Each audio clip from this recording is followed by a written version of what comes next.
செப்பனியா தீர்க்கதரிசன புஸ்தகம் 3 அதிகாரம் அதனுடைய 15வது வசனம். செப்பனியா 3 அதிகாரம் அதனுடைய 15வது வசனம். Book of Zephaniah chapter 3 verse 15. கர்த்தர் உன் ஆக்கினைகளை அகற்றி உன் சத்துருக்களை விலக்கினார். இஸ்ரவேலின் ராஜாவாய கர்த்தர் உன் நடுவில் இருக்கிறார். இனி தீங்கை காணாதிருப்பாய். நிறைய இடத்துல வீடுகளில் அந்த வசனத்தை போட்டுறப்பதை பார்த்துருப்பீங்க. இனி தீங்கை காணாதிருப்பாய். வாகனங்களில் இந்த வசனங்கள் போட்டிருப்பதை பார்த்துருப்பீங்க. சில நபர்கள் அவங்களுடைய பவுண்டரி வால் செவுறுகளிலே இந்த வசனங்களை பதிச்சிருப்பதை பார்த்துருப்பீங்க. இனி தீங்கை காணாதிருப்பாய். எப்போ நம்ம தீங்கை காணாதிருப்போமா? அதுக்கு முந்தைய அந்த வசனத்தினுடைய பகுதி என்ன சொல்லப்பட்டிருக்கிறது? அவர் உன் ஆக்கினைகளை அகற்றணும். கர்த்தர் உன் ஆக்கினைகளை அகற்றணும். 2, சத்துருக்களை நம்ம விட்டு விலக்கி அவர் நம்ம கூட இருக்கணும். இந்த 2 நம்ம கூட இருந்துச்சு அப்படின்னா இனி நான் என்னத்தை பார்க்க மாட்டேன் சொல்லுங்க. இனி தீங்கை காண மாட்டேன். வெறும் வீட்டில் போர்டு மட்டும் போட்டால் போதாது, இனி தீங்கை காண்பதில்லை.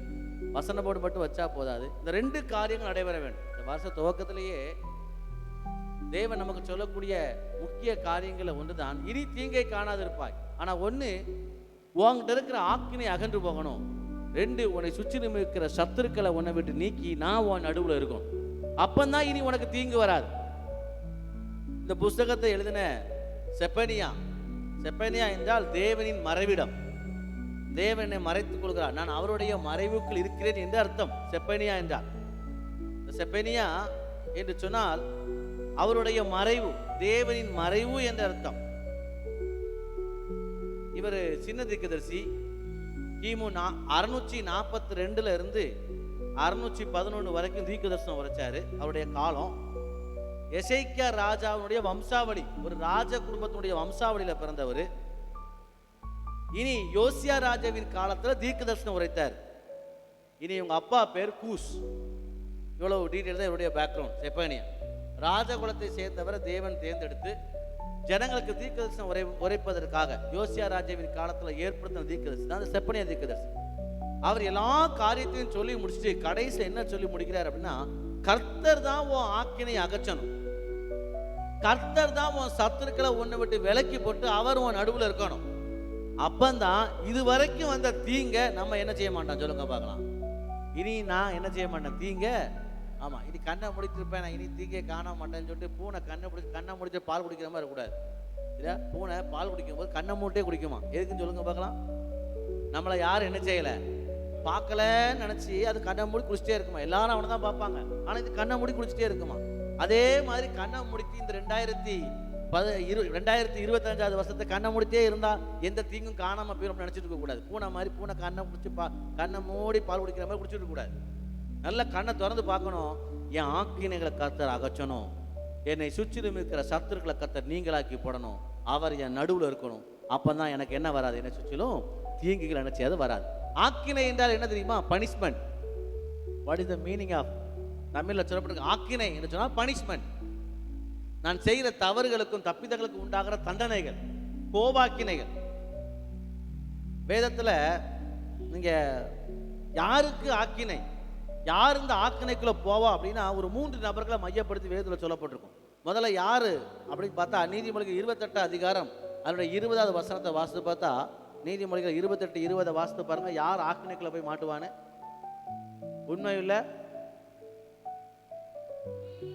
உண்மையுள்ள மனுஷன் பரிபூர்ண ஆசீர்வாதத்தை பெறுவான். ஐஸ்வர்யவானாக வேண்டும் என்று தீவிரிக்கிறவனோ, நல்லா புரிஞ்சுக்கணும். ஆக்கினை எங்க மாட்டிக்கிடுவோம்? நம்ம முதல்ல உள்ள ஆக்கினை எதில் போய் மாட்டிக்கிடுவோம்? பணம் வேண்டான்னு சொல்லலை, சம்பாத்தியம் வேண்டான்னு சொல்லலை, ஆசீர்வாதம் வேண்டான்னு சொல்லலை. ஆனா ஐஸ்வர்யமாக வேண்டும் என்று தீவிரிக்கிறவன் எதுல போய் சிக்கிடுவானா? ஆக்கினைக்குள்ள போய் சிக்கிடுவானா. ஐஸ்வர்யம், சம்பத்து, கணம் யாரால் வருகிறது?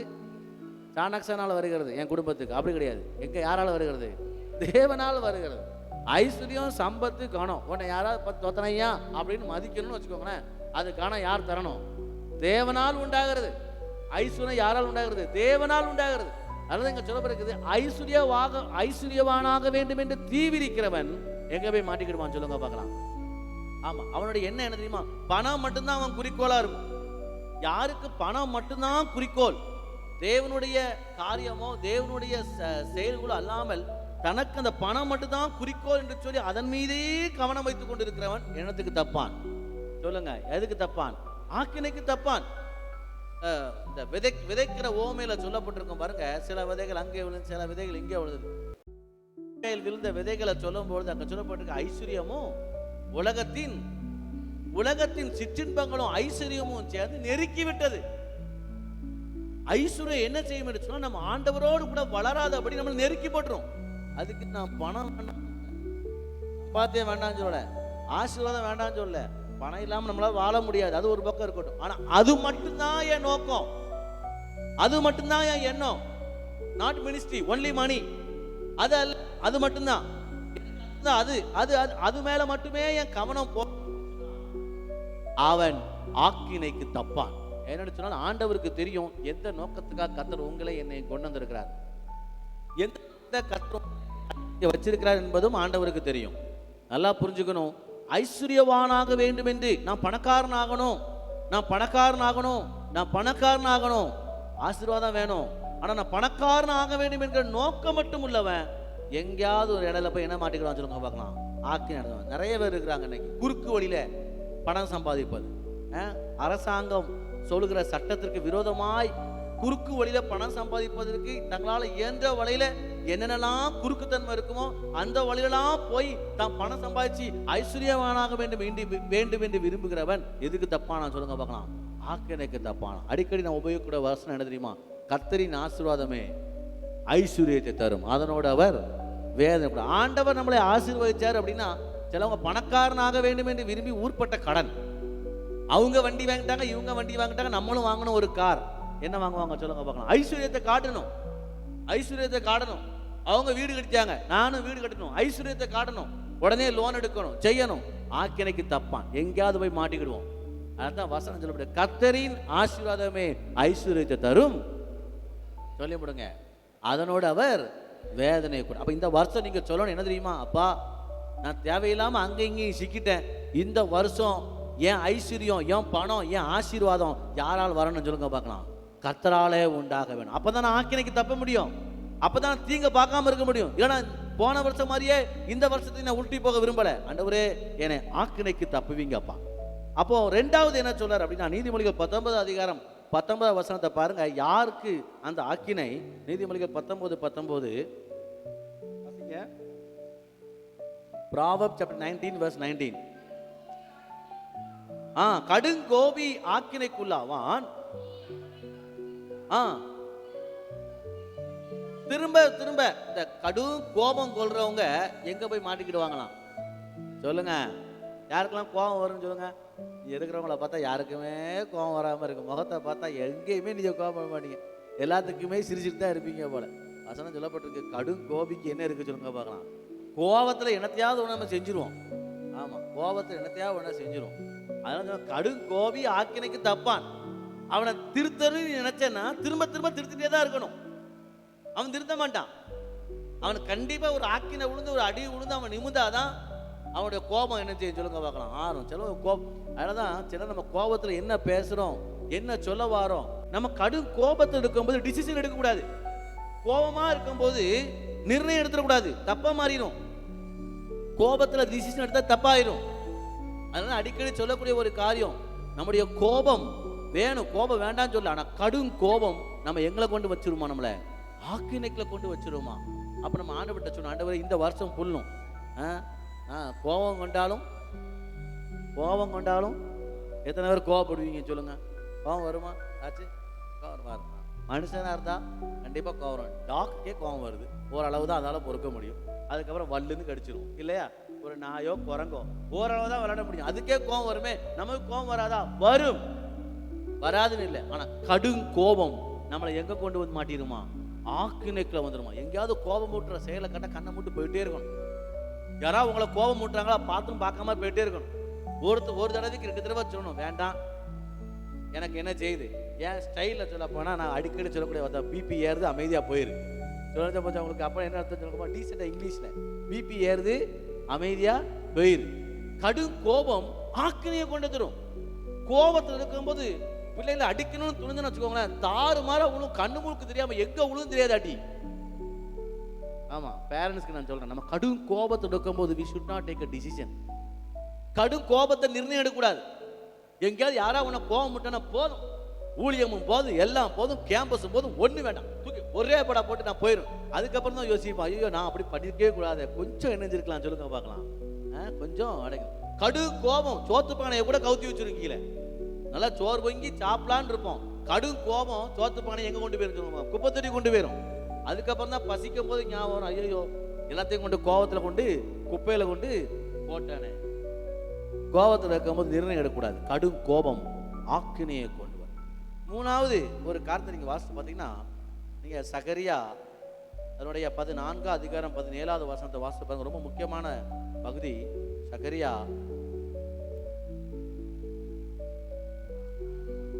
சகரியா 14 அதிகாரம் 17 இருந்து இங்க எங்க முடிக்கிறார்? யாருக்கு ஆக்கினையா? கர்த்தரை தொழுது கொள்வதற்கு, ஆண்டவரை ஆராதிப்பதற்கு எருசலேமாகிய சபையை நோக்கி வராத அத்தனை பேருக்கு என்னதான் சொல்லப்பட்டிருக்கு? வசனம் என்ன சொல்லப்பட்டிருக்கு? சகரியா தீர்க்கதரிசி சொல்றாரு. சிலவங்க சொல்லுவாங்க, நாங்க ஏன் சர்ச்சுக்கு போனோம், சர்ச்சுக்கு போய் என்னத்தை கண்டேன், ஆக்கினேன் சர்ச்சுக்கு போய் என்னத்தை கண்டேன்னு சொன்னா உனக்கு என்னதான் சொல்லுங்க பார்க்கலாம். ஆக்கினேன் ஒன்னும் தவறாம, அது ஒரு காரியமும் தவறாம, அது கூடார பண்டிகையா இருக்கட்டும், அது தேவனை ஆசரிக்கிற பஸ்கா பண்டிகையா இருக்கட்டும், எருசலேமை நோக்கி வராத அத்தனை நபர்களுக்கும் மழை, அவங்க மேல மழை பொழியாது, அவங்களுக்கு என்ன வரும் சொல்லப்பட்டிருக்கு? ஆக்கினை வரும் சொல்லப்பட்டிருக்கு. அது பாவம். நம்ம ஆண்டவரை தேடாம இருக்குது நமக்கு பாவம். கர்த்தரை தேடாம மனசை கடினமாக்கிட்டு என்னத்தை ஆண்டவர் என் வாழ்க்கையில செஞ்சாரு, போன வருஷம் எவ்வளவு கஷ்டம், இந்த வருஷமும் அப்படித்தான் இருக்கு, ஒரு ஆசீர்வாதம் என்னால பார்க்க முடியல அப்படின்னு மனசை கடினமாக்கி கர்த்தரை தேடுவதற்கு எருசலேமை நோக்கி, சபையை நோக்கி, திருச்சபையை நோக்கி நம்ம ஒருமுகப்படவில்லை என்று சொன்னால் வசனம் சொல்லப்பட்டிருக்கு ஆக்கினை. சர்ச்சுக்கு வர்றதுக்கு மட்டும் டிமிக்கி அடிக்க கூடாது. என்ன வேலை இருக்குதோ இல்லையோ சைடில் ஓரங்கட்டி வச்சுட்டு எங்கே ஓடி வந்துடும் சொல்லுங்க பார்க்கலாம். சில நபர்கள் சர்ச்சுக்கு வர்றதுக்குனே ரொம்ப லேட், சர்ச்சுக்கு வர்றதுக்குனே டிம்கி, சர்ச்சுக்கு வரும்போது ஒரு சில வேலைகள் இல்லை, அப்படி அல்ல. நான் தேவனை தேடுவதற்கு, எருசலேமை நோக்கி வருவதற்கு என்னை நான் ஒருமுகப்படுத்தும் பொழுது சகல ஆக்கினைக்கு என்ன செய்ய முடியுமா? என்னால் என்ன செய்ய முடியும்? தப்பித்து கொள்ள முடியும். இல்லைன்னு சொன்னால் நான் பாவத்தில் சிக்கி விடுவேன். கொரிந்தியரில் சொல்லப்பட்டிருக்கு, அப்படிப்பட்ட ஆக்கினை பாவத்தில் கொண்டு சிக்க வைக்கும். பாவத்தின் சம்பளம் மரணம். திரும்ப மரணப்பிடியில போய் நம்ம சிக்கிறோம். அப்போ ஆண்டவர்கிட்ட சொன்ன, ஆண்டவரை இப்படிப்பட்ட ஆக்கினைகளுக்கு என்னை விலக்கி என்னை பாதுகாத்து கொள்ளுங்கப்பான்னு சொன்னோம். முதல்ல நான் என்ன சொன்னேன்? முதல்ல என்ன ஆக்கினேன்? பணம் மட்டுமே குறிக்கோளா இருந்தா நான் எங்க போய் மாட்டிடுவேன்? அந்த ஆக்கினையே மாட்டிடுவேன். ஆண்டவரே அதல்லப்பா, உம்முடைய ஆசீர்வாதத்தை தாங்க. ரெண்டாவது சொன்னேன், நான் என்ன சொன்னேன்? கடும் கோபி ஆக்கினைக்கு தப்பான். எங்கேயும் நான் கோபப்படுற காரியத்துக்கு என்னை விலக்கி பாதுகாத்து கொடுங்கப்பா, அப்பதான் நான் தீங்க காணாது இருப்பேன், எனக்கு அப்படிப்பட்ட ஆசீர்வாதத்தை கொடுங்க. மூணாவது நான் என்ன சொன்னேன்? தேவனை தேடுவதற்கு, கர்த்தரை தேடுவதற்கு எருசலேமை நோக்கி ஒருமுகப்படுங்க. என்ன பண்டிகை வந்தாலும் எருசலேமை நோக்கி ஒருமுகப்படுங்க. பற்பல வேலைகளை சிக்கிறாதீங்க. ஆண்டவர் ஆராதிக்கிற நேரத்தில், ஞாயிற்றுக்கிழமை தேவனை தேடுவதற்கு போற நேரத்தில், தேவனுடைய நாமத்தை மகிமைப்படுத்த நேரத்தில் வேற எங்கேயா நம்ம சுத்திட்டு வந்தோம் அப்படின்னா ஆக்கினை. இன்னைக்கு இருக்கிற வாலிப பசங்களா சர்ச்சில் உட்கார வைக்கிறதே ரொம்ப கஷ்டம். அவங்க எல்லா பக்கமும் சுத்திட்டு சர்ச்சுக்கு வரும்போது ஃபாதர் கடைசி ஜெபம் சொல்லி முடிச்சிருவார். இல்ல பாதி பேர் முதலா வந்துட்டு இடையில பிரேக் இன்டர்வல்னு போறவங்க தான். ஏதோ அவங்களுக்கு ஏதோ சினிமா காட்சிக்கு வந்த மாதிரி இருக்குது. இல்லை, அப்படிப்பட்ட காரியத்தை நம்ம செய்வோம் என்று சொன்னால் நாம் ஆக்கினையில சிக்கி விடுவோம். இந்த வருஷம் ஃபுல்லும் ஒப்பு கொடுப்போம். ஆண்டவரே, நான் உம்மை தேடுவதற்கு என்னை நான் எருசலேமை நோக்கி என்ன செய்வேன்? ஒருமுகப்படுத்துவேன். அப்பொழுது நான் என்ன செய்வேன்? ஆக்கினைக்கு தப்புவேன். 1 கொரிந்தியர் 11 அதிகாரம் 32வது வசனத்தை வாசிங்க. 1 கொரிந்தியர் 11 அதிகாரம் அதனுடைய 32வது வசனம்.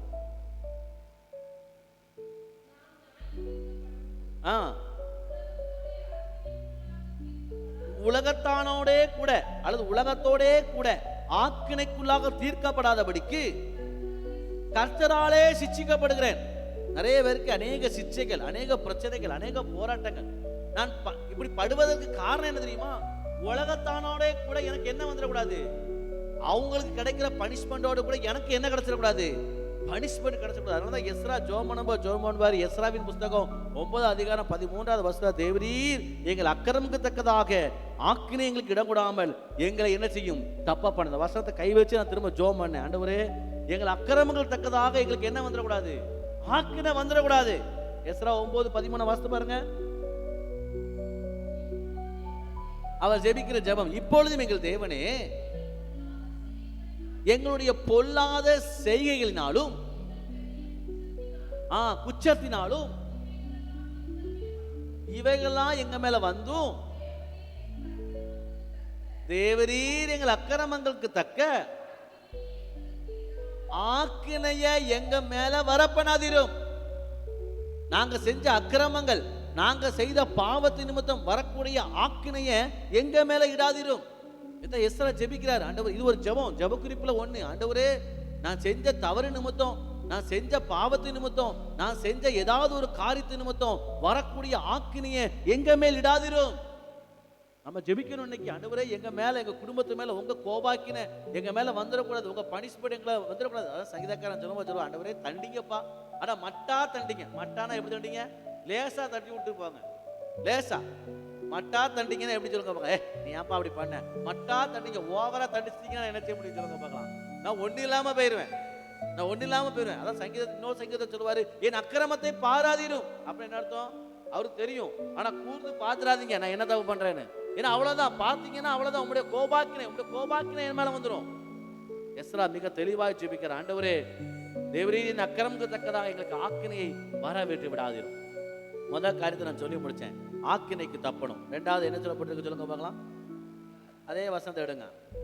கர்த்தர் உன் ஆக்கினைகளை அகற்றி, ரெண்டாவது உன் சத்துருக்களை உன்னை விட்டு விலக்கினார். இஸ்ரவேலின் ராஜாவாய கர்த்தர் உன் நடுவில் இருக்கிறார், இனி நீ தீங்கை காணாதிருப்பார். சத்துருக்களின் கிரியைகளுக்கு அவர் நம்ம நீங்களாக்க வல்லவர். இனி தீங்கு இல்லை என்று சொல்லும் பொழுது அவர் சகல சத்துருக்களின் கிரியைகளுக்கு நம்ம விலக்கி அவர் பாதுகாக்கிற தேவனாக இருக்கிறார். இன்னும் பயம் என்கிற பொல்லாத ஆவி, சத்துனுடைய கிரியைகள் அவைகளுக்கு நீங்களாக்குவார்.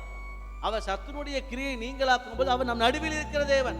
சங்கீதம் 23 என்ன சொல்லப்பட்டிருக்கு? மரண இருளின் பள்ளத்தாக்கில் நான் நடந்தாலும் பொல்லாப்புக்கு பயப்படேன். சத்துரு பொல்லாதவன், பொல்லாப்புக்கு பயப்படேன். தேவரீர் என் நடுவில் இருக்கிறீர், என்னோட இருக்கிறீர். முது கோலும் தடியும் என்னை தேய்ச்சும். சத்துருவினுடைய கிரியைக்கு நீங்களாக்கி அவர் நம் நடுவில் இருக்கும் பொழுது நாம் இனி தீங்கை காணாதிருப்போம். எத்தனை சத்துனுடைய கிரியைகள் நம்மளை சூழ்ந்து வருகிறது யோசித்து பார்ப்போம். சில நபர்களுக்கு வியாதியா இருக்கலாம், சில நபர்களுக்கு போராட்டங்களா இருக்கலாம், சில நபர்களுக்கு மனசே சரியில்லைங்கிறதே ஒரு பெரிய ஒரு வியாதியா இருக்கலாம். அதே மிகப்பெரிய ஒரு சத்துனுடைய போராட்டம். ஆண்டவர்ட்ட சொன்ன, ஆண்டவரே அப்படிப்பட்ட சத்துனுடைய கிரியைக்கு நீங்களாக்கி நீங்க என் நடுவுல இருக்கணும். சொல்லுங்க பார்க்கலாம். யார் நம்ம நடுவுல இருக்கணும்? யார் நம்ம நடுவுல இருக்கணும்? நீங்க என் நடுவுல இருக்கணும். நீங்க என் நடுவுல இருங்க பையன். குடும்பத்தினுடைய மத்திய ஸ்தானத்தை நீங்க இருங்க. என் ஊழியத்தின் மத்திய ஸ்தானத்தை நீங்க இருங்க. இந்த சென்டர் பார்ட் நீங்க அந்த சென்டர் பார்ட்ல இருங்க. நீங்க ரூல் பண்ணுங்க. என் குடும்பத்தை நீங்க ரூல் பண்ணுங்க. என்னுடைய ஊழியத்தை நீங்க ரூல் பண்ணுங்க. என் வாழ்க்கையின் மத்திய பகுதியில் நீங்க இருங்க. தேவரீர் என் நடுவில் இருங்க. அதான் சீஷர்கள் பயந்தார்கள். காற்றும் கடலும் கொந்தளித்த போது அந்த தீங்க பார்த்து பயந்தாங்க. ஆண்டவர் சொன்னார், நான் உன் நடுவில் இருக்கிறேன், நான் உங்க நடுவில் இருக்கிறேன். ஏன் பயந்தீங்க? சீஷர்கள் பயந்து கதை வடைச்சு உள்ள உட்கார்ந்துருக்காங்க. இயேசு கிறிஸ்துவின் மரணத்துக்கு அப்புறம் இயேசு உயிர் தெழுந்து உள்ள வந்தவனே பயம். ஏன் பயந்தீங்க? நான் உன் நடுவில் இருக்கிறேன். கர்த்தர் நடுவில் இருந்து ஏன் பயந்தீங்க? இந்த வசனத்தின் அடிப்படையில் நான் உங்களுக்கு சொல்கிறேன், முழுவதும் நாம் அறியாத ஒருவர் நம் நடுவில் இருக்கிறார்.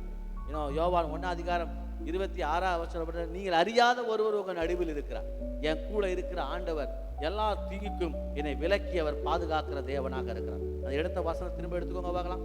எல்லாரும் கை வச்சு வாசிக்க போறோம். செப்பனியா 3 அதிகாரம் 15வது வசனம். கர்த்தர் உன் ஆக்கினைகளை அகற்றி உன் சத்துருக்களை விலக்கினார்.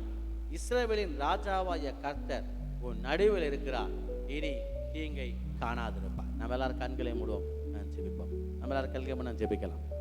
நன்றி தகப்பனே, நன்றி தகப்பனே, நன்றி தகப்பனே, நன்றி தகப்பனே. ஹல்லேலூயா. எங்கள் ஆக்கினைகளை எங்களை விட்டு அகற்றி போட அநேக தடவை ஆண்டவரே எங்களுடைய குறிக்கோள் மாறுகிறது. எங்களை அழைத்த அழைப்பின் குறிக்கோள் மாறி ஆண்டவரே ஐஸ்வர்யத்தின் மீது எங்களுடைய கண்கள் போகும் பொழுது நீ சொல்லியிருக்கிறீர், ஆக்கினை எங்களை நோக்கி கடந்து வரும். அநேக காரியங்களை நாங்கள் கடும் கோபத்தோடு டீல் பண்ணுவோம். இல்லைப்பா, அவைகள் ஆக்கினைகளை கொண்டு வந்து நிறுத்தும். ஆண்டவரே, கர்த்தரை தேடுவதற்கு எருசலேமை நோக்கி, சபையை நோக்கி என்னுடைய மனதை ஒருமுகப்படுத்தாத எத்தனையோ நாட்கள் உண்டு. ஆண்டவரை தேடி எனக்கு என்னத்தை கண்டேன்னு சொல்லக்கூடிய அந்த நாட்கள் உண்டே. எங்கள் ஆக்கினைகளை எங்களை விட்டு அகற்றுங்கப்பா. ஹல்லேலூயா, ஹல்லேலூயா. உலகத்துக்கு உண்டாகிற ஆக்கினைக்குள்ளாய் நாங்களும் தீர்க்காதபடி ஆண்டவரே, பாவத்தின் சம்பளமாகிய ஆண்டவரே, பாவத்தின் கிரியைகளுக்கும் ஆண்டவரை விலக்கி எங்களை வேலையடைத்து நீர் பாதுகாத்துக்கள் வேண்டியதாக ஜெபிக்கிறோம் ஐயா. எஸ்ரா ஜெபித்தது போல நாங்களும் ஜெபிக்கிறோம். தேவரீர், எங்கள் அக்கிரமக்கு தக்கதாக எங்களுக்கு ஆக்கினையை எங்கள் மேலே வரப்படாதீங்கப்பா. நாங்கள் அக்கிரமங்கள் செய்து பாவங்கள் செய்து மிகவும் பின்தங்கிய நிலைமையில் இருக்கிறோம். தேவரீர், எங்கள் அக்கிரமக்கு தக்கதாக எங்களுக்கு சரி கட்டாமல் ஆண்டவரே எங்களை மன்னித்தள்ளும், எங்களை தப்பி போக பண்ணும் என்று ஜெபித்தது போல கர்த்தாவே, நீ எங்களுக்கு அனுக்கிரகம் பாராட்டுவீராக, அனுக்கிரகம் பாராட்டுவீராக. ஹல்லேலூயா. நன்றி தகப்பனே, நன்றி தகப்பனே.